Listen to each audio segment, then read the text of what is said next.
जिले की सबसे बड़ी अधिकारी डीएम नेहा शर्मा एक सुबह सादे कपड़ों में बिना किसी सरकारी रौब के सब्जी खरीदने बाजार पहुंची। उनके चेहरे पर सादगी थी, चाल में आत्मविश्वास, लेकिन किसी को अंदाजा तक नहीं था कि ये महिला इस जिले की डीएम है। नेहा सीधा एक ठेले के पास जाकर रुकी, जहां एक करीब 30 साल की सब्जी वाली औरत सब्जियां बेच रही थी। नेहा ने मुस्कुराकर उससे सब्जियों के दाम पूछे ही थे कि तभी एक छोटा बच्चा दौड़ता हुआ आया और उस औरत से लिपटकर बोला, मम्मी मुझे स्कूल छोड़ दो ना, लेट हो रहा है, नहीं तो टीचर डांटेंगे। सब्जी वाली बोली, बेटा थोड़ी देर रुक जा, मैं पहले इनको सब्जी दे दूं, फिर तुझे छोड़ने चलेंगे। बच्चा जिद करता रहा, नहीं मम्मी अभी चलो ना प्लीज, बहुत देर हो गई है। यह सब देखकर डीएम नेहा शर्मा का दिल पसीज गया। वो मुस्कुराकर बोली, आप बच्चे को स्कूल छोड़ आइए, मैं आपकी दुकान संभालती हूं। सब्जी वाली थोड़ी हिचकिचाई, पर नेहा के भरोसे भरे लहजे ने उसे हिम्मत दी। उसने कहा, ठीक है बहन, मैं जल्दी लौट आऊंगी। और फिर वो अपने बेटे को लेकर स्कूल की ओर निकल गई। इधर नेहा ठेले पर खड़ी थी, चारों ओर के माहौल को गौर से देख रही थी। तभी एक मोटरसाइकिल ठेले के पास आकर रुकी। उस पर बैठा इंस्पेक्टर आदित्य वर्मा था। उसने उतरते ही थोड़ा तंज में कहा, तू कब से यहां सब्जियां बेचने लगी?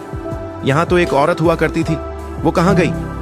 नेहा कुछ कहती, उससे पहले ही वह सब्जी वाली औरत वापस लौट आई।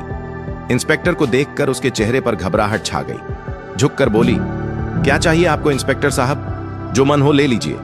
इंस्पेक्टर ने बेजा हुक्म दिया, आधा किलो टमाटर दे, 1 किलो भिंडी और आधा किलो परवल भी देना। औरत ने बिना कुछ कहे जल्दी जल्दी सब्जियां तौल दी। इंस्पेक्टर बिना एक भी पैसा दिए मोटरसाइकिल पर बैठा और चलता बना। यह सब देख नेहा शर्मा स्तब्ध रह गईं। कुछ पल खामोशी में बीते, फिर उन्होंने सब्जी वाली से पूछा, बहन उसने पैसे क्यों नहीं दिए? आपने उससे कुछ कहा क्यों नहीं? औरत की आंखों में मजबूरी साफ दिख रही थी। धीमे स्वर में बोली, बहन क्या कहूं, ये इंस्पेक्टर रोज ऐसे ही सब्जियां ले जाता है। जब कुछ बोलती हूं तो धमकाता है, कहता है मुझसे पैसे लेगी, अभी तेरे ठेले को उठवा दूंगा। मुझे डर लगता है, अगर ठेला चला गया तो घर कैसे चलेगा, मेरे बच्चे क्या खाएंगे, इसलिए चुपचाप दे देती हूं। यह सुनकर डीएम नेहा शर्मा के चेहरे का रंग बदल गया। अंदर तक हिल गईं वो।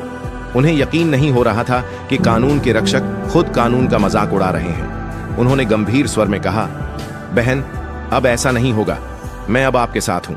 इंसाफ दिलाना मेरा फर्ज है। आप एक काम कीजिए, मेरा नंबर लीजिए। कल जब आप ठेला लगाएंगी तो आप नहीं, मैं वहां रहूंगी। आप घर पर आराम कीजिए, बाकी मैं देख लूंगी कि वो इंस्पेक्टर पैसे देता है या नहीं, और अगर नहीं देता तो मैं उसे कानून की ताकत दिखाकर ही रहूंगी। औरत की आंखों में आंसू थे, लेकिन पहली बार उसमें राहत और उम्मीद झलक रही थी। अगली सुबह नेहा शर्मा ने एक गांव की औरत का भेष बनाया। ना कोई मेकअप, ना कोई पहचान। साधारण साड़ी पहने, सिर पर पल्लू रखे वो ठेले पर आ खड़ी हुई। ठेले पर ढेर सारी सब्जियां सजाई गई। सब कुछ तैयार था। कुछ ही देर में वही इंस्पेक्टर आदित्य वर्मा अपनी मोटरसाइकिल पर वहां पहुंचा। इंस्पेक्टर आदित्य वर्मा ने अपनी मोटरसाइकिल ठेले के पास लगाई और घूरते हुए बोला, क्या बात है, आज फिर तुम यहाँ? वैसे तुम उसकी क्या लगती हो? कल भी तुम यहीं थी और आज भी? नेहा शर्मा, जो अब भी गांव की एक आम महिला के रूप में खड़ी थीं, धीरे से बोली, मैं उसकी बहन हूं, इसलिए आज उसकी जगह ठेला संभाल रही हूं। इंस्पेक्टर ने घिनौनी मुस्कान के साथ कहा, तो तुम तो अपनी बहन से भी ज्यादा खूबसूरत निकली, बहुत प्यारी लग रही हो आज। फिर आंखों से उसे ऊपर से नीचे तक देखता रहा और बेहूदे लहजे में बोला, वैसे छोड़ो ये सब, मुझे 1 किलो टमाटर चाहिए और साथ में थोड़ा धनिया और मिर्च भी दे देना।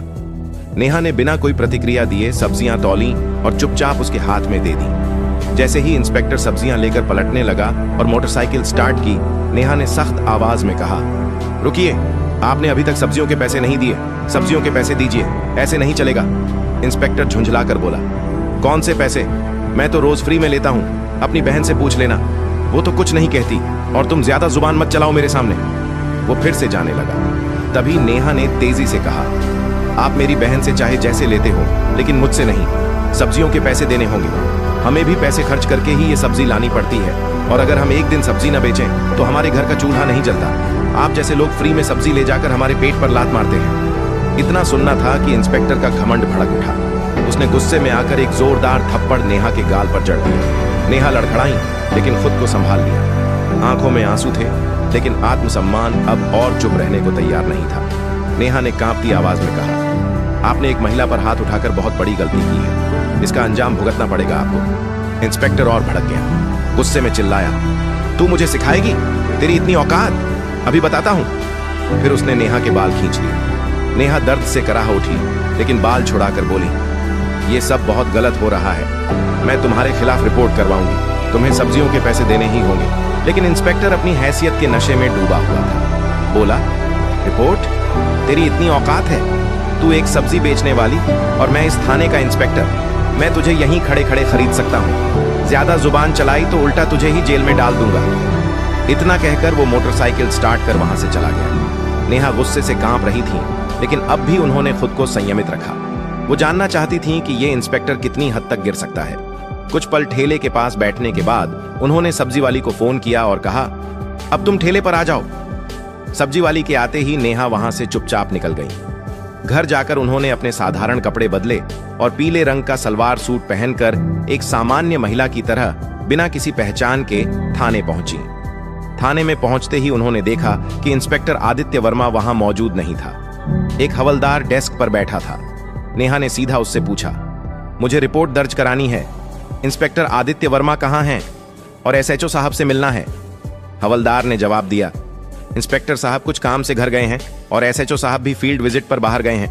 आप चाहें तो कुछ देर बैठ जाइए।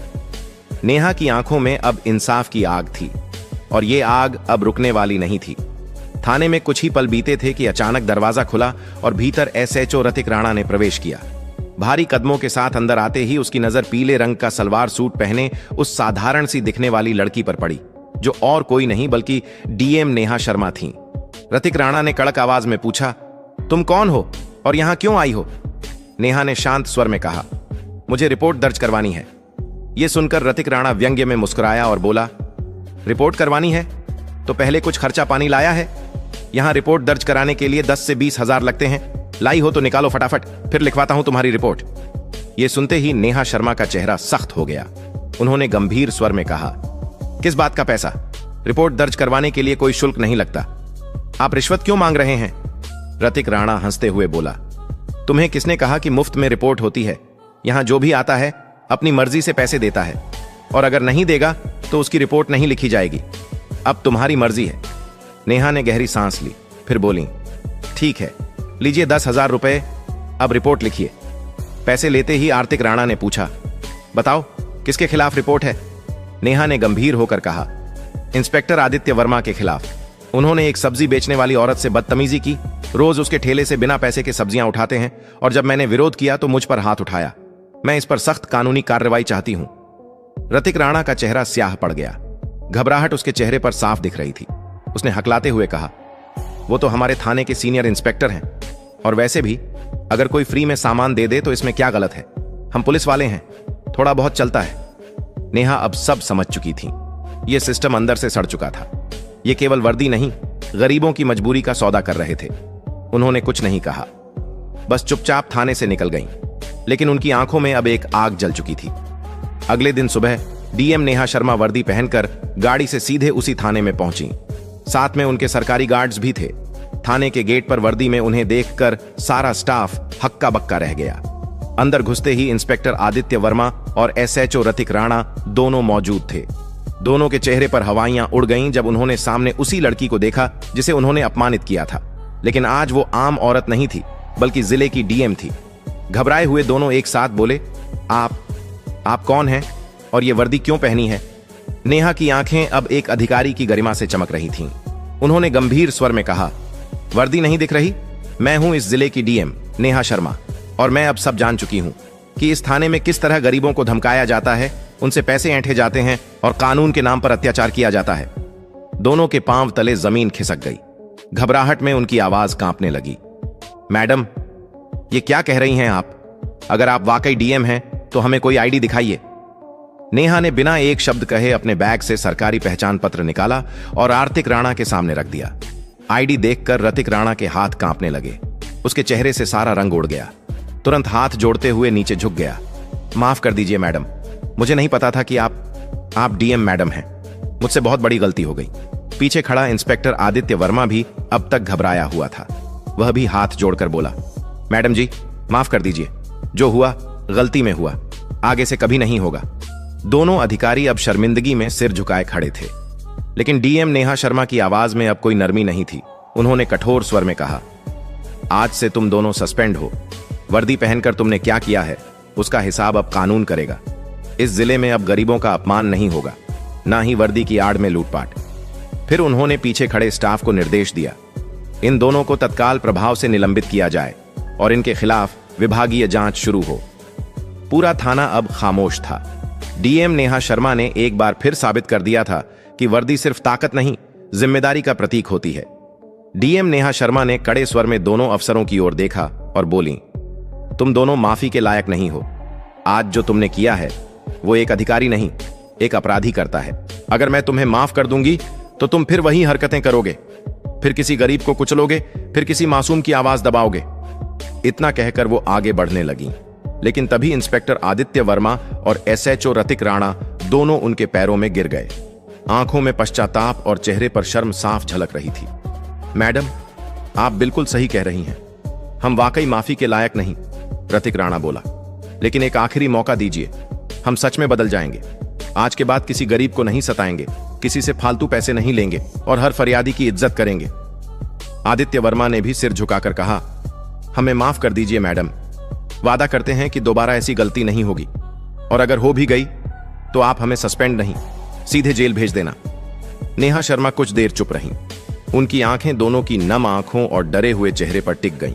फिर उन्होंने गहरी सांस ली और गंभीर स्वर में बोली, ठीक है, मैं तुम्हें माफ कर रही हूं, लेकिन यह आखिरी मौका है।